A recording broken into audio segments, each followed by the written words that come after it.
Bucor Chief Katapang, inireklamo ang 18 ex-Marines. Umaabante sa balita si Abante reporter Ryan Reloban. Formal nang naghain ng reklamong perjury at cyber libel sa DOJ Office of the Prosecutor General si Bureau of Correction Director General Gregorio Katapang Jr. laban kay Attorney Levito Baligod at 18 ex-Marine. Sa mga naging alegasyon kasi ng 18 ex-Marine ay nag-deliver umano si Katapang na nasa 8 maleta na may laman daw na pera kay dating Ako Bicol Party List Representative Saldico kaugnay sa maanumalyang flood control project. Mariing itinanggi ito ni Katapang sa kanyang affidavit kung saan iginiit niya na wala siya at ang Bucor na ganung kalaking halagang pera. Anya sa loob ng maraming taon niya sa gobyerno, kailanman ay hindi siya nadawit sa kahit anumang anomalya. Pakinggan natin ang kanyang tinig. Kasi kung may mga pera naman ng Bucor, ginamit naman po sa construction. At saka wala naman po kaming DPWH projects, wala po kaming ghost projects, at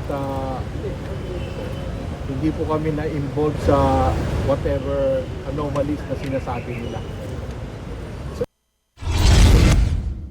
Pinabulaanan din ni Katapang ang mga paratang na ninakaw niya raw ang budget sa mga pagkain ng mga PDL kada araw.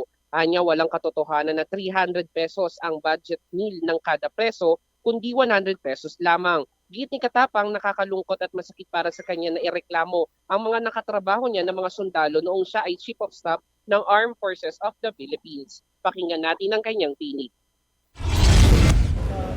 Kasi kung may mga pera naman ng Bucor, ginamit naman po sa construction. At saka wala naman po kaming DPWH projects, wala po kaming ghost projects, at hindi po kami na-involve sa whatever anomalies na sinasabi nila.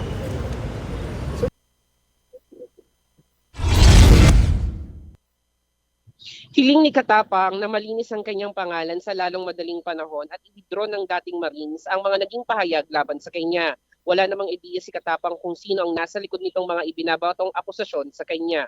Kasabay nito, naghain din si Katapang ng disbarment case sa Korte Suprema laban kay Attorney Levito Levi Maligot, ang abogado ng 18 ex-Marines.